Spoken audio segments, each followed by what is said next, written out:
মাথায় কিছু দাও, মাথায় কিছু দাও, ঠান্ডা লাগিয়ে। প্রচন্ড ঠান্ডা আছে। তুমি আবার কি করে গিয়ে এবার তখন কিছু লাগেজ মাগেজ খুলবে বলো তো ট্রেনে? মানালি যাওয়ার ড্রিম জার্নিটা শুরু করলাম আলোর শহর, আমাদের ভালোবাসার শহর চন্দননগর মানকুণ্ডু থেকে, শেষ হবে কালকাতে গিয়ে। মোবাইলের ওপারে থাকা সকল ভিউয়ার্সকে নিয়ে শুরু করলাম আজকের আমাদের হাওড়া কালকা ট্রেন জার্নি। এর আগের পর্বে ছিল ট্যুর প্যাকিং সিরিজ, না দেখে থাকলে ভিডিওটা আই বাটনে গিয়ে দেখে নিতে পারেন। আজকের ভিডিওতে আপনাদের সঙ্গে শেয়ার করব হাওড়া কালকা ট্রেন জার্নির এক্সপিরিয়েন্স।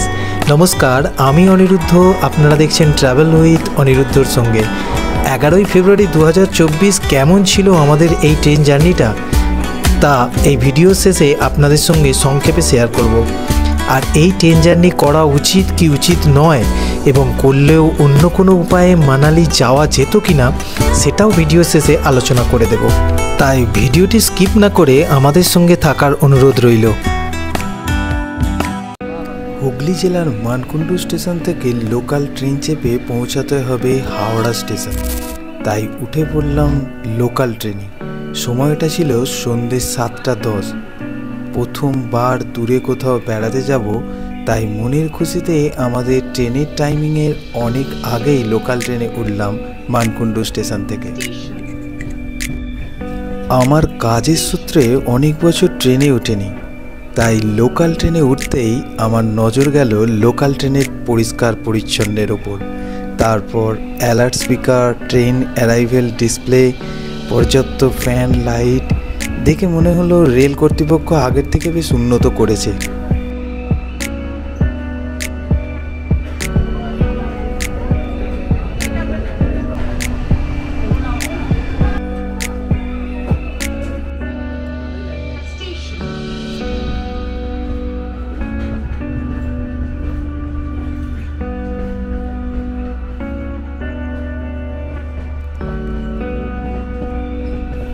দেখতে দেখতে আমাদের ট্রেন পৌঁছে গেল হাওড়া স্টেশনে। সময়টা তখন রাত 8টা।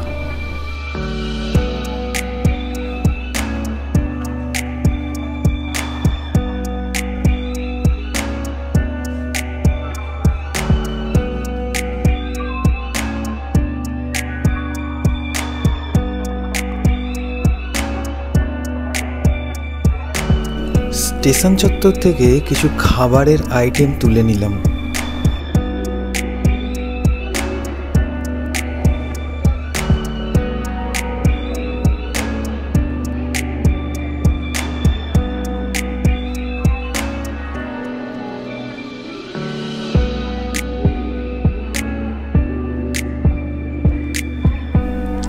হাওড়া কালকা নেতাজি এক্সপ্রেস তখনও প্ল্যাটফর্মে ঢোকেনি। এই ট্রেনের ডিপারচার টাইম ছিল 9:55। অগত্যা ওয়েট করতে হলো হাওড়া প্ল্যাটফর্মে।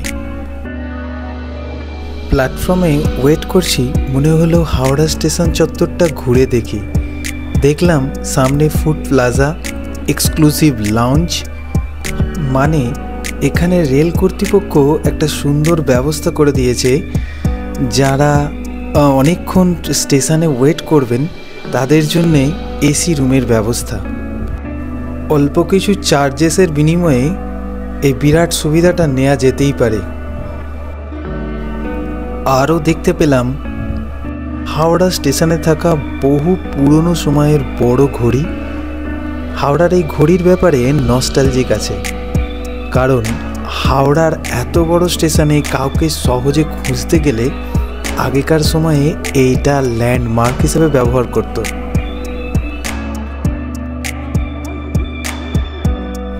যাই হোক, আমাদের ট্রেন ডিপারচার টাইমের 10 মিনিট আগে এসেই হাজির। ট্রেনটা হাওড়ার ওল্ড কমপ্লেক্সের 9 নম্বর প্ল্যাটফর্ম থেকে ছাড়ে। আমাদের ট্রেনের নাম্বার হলো 12311 নেতাজি এক্সপ্রেস। ট্রেনের কোচগুলো দেখেই মনে হচ্ছে অনেক পুরনো ট্রেন। আসলে হাওড়া কালকা ট্রেন রুট প্রায় 150 বছরের পুরানো। এখানেও একটা নস্টালজিক আছে। আগেকার দিনের ইংরেজ সাহেবরা এই ট্রেনে চড়ে কালকা থেকে সিমলা যেতেন। একসময় নেতাজি সুভাষচন্দ্র বোস এই রুটের ট্রেন চড়েছিলেন। তাই খুব সম্ভবত এই রুটের ট্রেনের নাম নেতাজি এক্সপ্রেস। সোম থেকে রবি ঠিক রাত 9:55 হাওড়া থেকে এই ট্রেনটি ছাড়ে। প্রায় 30 ঘন্টা সময় পর কালকা পৌঁছায়। হাওড়া থেকে কালকা পৌঁছানোর মাঝে 7টি রাজ্যের ওপর দিয়ে এই ট্রেনটি যায়। ওয়েস্ট বেঙ্গল, ঝাড়খণ্ড, বিহার, উত্তরপ্রদেশ, দিল্লি, হিমাচল প্রদেশ হয়ে হরিয়ানার কালকায় পৌঁছায়। 36টা স্টেশনে স্টপেজ। আমরা এই ট্রেনের টিকিট কেটেছিলাম এসি 2 টায়ারে। পার পারসন ভাড়া পড়েছিল ওই 3100 টাকার মতো। ট্রেন কিন্তু রাইট টাইমে প্ল্যাটফর্ম থেকে ছাড়ল।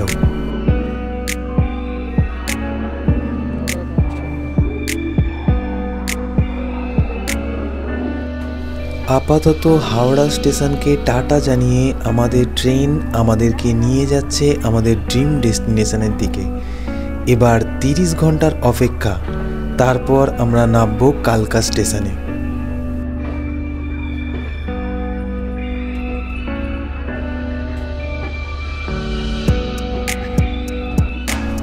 এই ট্রেনের দরজার সামনে দাঁড়িয়ে বাইরের দৃশ্য দেখতে দেখতে যাওয়া ভবিষ্যতে আর কোনো এক্সপ্রেস ট্রেনে হয়তো থাকবে না, কারণ তখন ট্রেনের প্রতিটা গেট অটোমেশন হয়ে যাবে।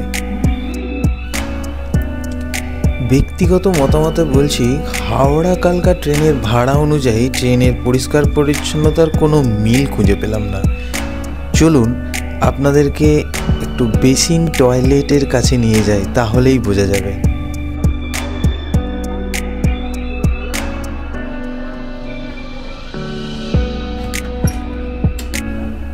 সব ট্রেনেরই মডিফিকেশান হচ্ছে, কিন্তু এই ট্রেনের কেন মডিফিকেশান হয়নি বুঝে উঠতে পারলাম না।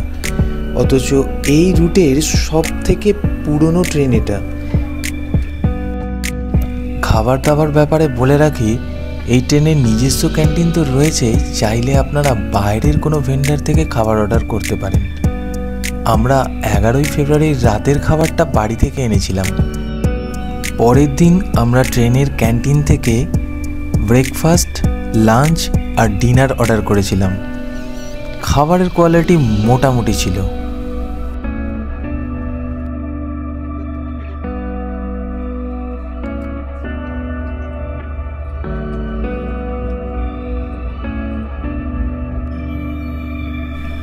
ট্রেন জার্নি আরও ভালো হতে পারে যদি ট্রেনের কো প্যাসেঞ্জার খুশ মেজাজের হয়, তাহলে ট্রেন জার্নিতে একদম বোর হবেন না। আমাদের তো কো প্যাসেঞ্জার বেশ ভালোই ছিল, তবে ভিডিওতে আসতে আগ্রহী ছিল না বলে দেখালাম না। এবার বলি, যারা মানালির উদ্দেশ্যে যাবেন এই ট্রেন অ্যাভয়েড করাই ভালো, কারণ এই ট্রেন কালকা স্টেশন পৌঁছাতে এতটাই লেট করে যে কালকা সিমলা টয় ট্রেনের টিকিট যদি 3 ঘন্টা পরেও কাটেন তাহলেও ওই ট্রেন মিস হয়ে যাবে। আমরা শুধুমাত্র কালকা থেকে টয় ট্রেনের জার্নির এক্সপিরিয়েন্স নেওয়ার জন্যই কালকা স্টেশনে নেমেছিলাম। আমার ব্যক্তিগত মতামত, মানালি যদি যেতেই হয়, দিল্লিগামী রাজধানী এক্সপ্রেস বা যে কোনো ভালো এক্সপ্রেস ট্রেন চেপে কমফোর্টেবল জার্নি করে দিল্লিতে পৌঁছে সেখান থেকে বেসরকারি বাস নেওয়াটাই উচিত। আর না হলে প্লেনে কলকাতা থেকে দিল্লি বা চণ্ডীগড় নেবে, সেখান থেকে বাস হায়ার করা উচিত। তবে যদি সিমলাতে স্নোফল দেখতে হয় তাহলে কালকা সিমলা এই টয় ট্রেনের যাত্রাপথটাই হয়ে উঠবে বিদেশে সুইজারল্যান্ডের মতো। বলে রাখি, আমাদের হাওড়া কালকা ট্রেন জার্নি মোটেই ভালো ছিল না। প্রথমের দিকে ট্রেনটা বেশ ভালোই স্পিড নিয়েছিল, কিন্তু কিছু কিছু স্টেশনের আগে 20 মিনিট করে দাঁড়িয়ে 3 ঘন্টা লেটে পৌঁছালো আমাদের ট্রেন। ভোর 3টে কালকায় পৌঁছানোর কথা, পৌঁছালো ভোর 6:15। কালকা স্টেশনে যখন পৌঁছালাম তখন আমাদের টয় ট্রেন অনেক আগেই স্টেশন ছেড়ে বেরিয়ে গেছে। অগত্যা টয় ট্রেনের ডবল টিকিট অনলাইনে কেটে সকাল 7টায় হিমদর্শন এক্সপ্রেসে উঠে পড়লাম। এই ছিল আমাদের হাওড়া কালকা জার্নির এক্সপিরিয়েন্স। ভিডিওটিতে যদি ছোটোখাটো ইনফরমেশান পেয়ে থাকেন তাহলে ভিডিওটিতে একটা লাইক ও শেয়ার, সাবস্ক্রাইব করতে ভুলবেন না। আমাদের এই সিরিজের নেক্সট ভিডিও আসতে চলেছে কালকা সিমলা টয় ট্রেনের এক্সপিরিয়েন্স অ্যান্ড এক্সপ্লোর। ততক্ষণের জন্যে সবাইকে টাটা।